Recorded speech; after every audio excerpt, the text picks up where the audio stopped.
La scène se déroule samedi dernier au stade Louis II. Dans une situation délicate après les revers face au PSG et Guingamp, l'AS Monaco reçoit Amiens dans une enceinte qui sonne creux. Dès ses premiers ballons, Thomas Lemar peut distinctement entendre les sifflets qui descendent des tribunes à son encontre. Quelques pertes de balles évitables et passes manquées, qui pour les supporters monégasques font surtout écho à son envie assumée de quitter le club en fin de saison. Il a entendu les sifflets mais il est de ceux qui assument ce qu'ils peuvent dire, explique en privé un de ses proches. Même s'il fait le même constat que tout le monde sur ses performances actuelles, il est bien dans sa tête et il est toujours aussi rigoureux. On oublie facilement que c'est tout le collectif monégasque qui ne va pas bien. Accusé d'avoir déjà la tête ailleurs, Thomas Lemar espère bien pouvoir se montrer sous son meilleur jour dès dimanche face à Caen et jusqu'à la fin de la saison pour dissiper le malentendu.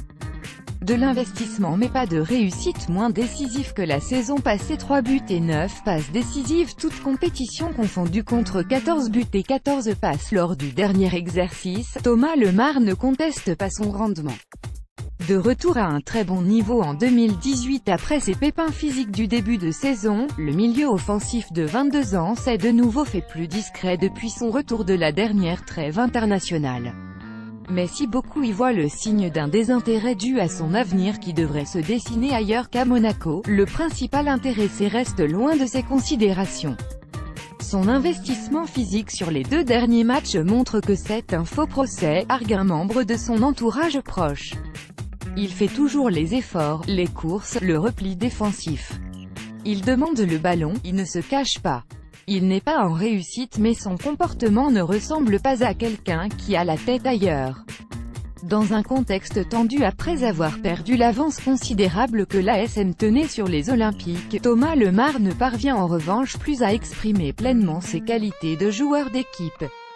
Battu une première fois face à Paris en finale de la Coupe de la Ligue fin mars, les Monégasques avaient refait surface jusqu'à leur déplacement au Parc des Princes en championnat, bien décidé à bousculer la bande d'Emery. La grosse claque finalement infligée par les nouveaux champions de France, 7-1, a retourné la tête d'une équipe qui semble depuis avoir perdu ses repères. Au milieu des incertitudes collectives qui en ont découlé, Thomas Lemar tente d'apporter une réponse pour l'heure inadaptée. Thomas tente peut-être trop de choses en réponse aux critiques qu'il peut y avoir sur lui et l'équipe, dit-on dans son entourage.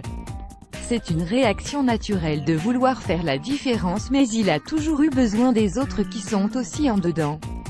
Il doit simplifier et créer de nouveau autour de lui. À seulement 22 ans, l'ancien Canet n'a qu'une expérience modérée du très haut niveau et son aisance à évoluer dans le collectif de l'an passé a peut-être placé les attentes un poil trop hautes. Timide et introverti, l'international français ne peut tenir un rôle de leader mais souhaite plus que tout démontrer qu'il reste la caution technique de son équipe en la qualifiant pour la prochaine Ligue des Champions. Avant de la quitter, définitivement, pour lui, c'est un autre sujet.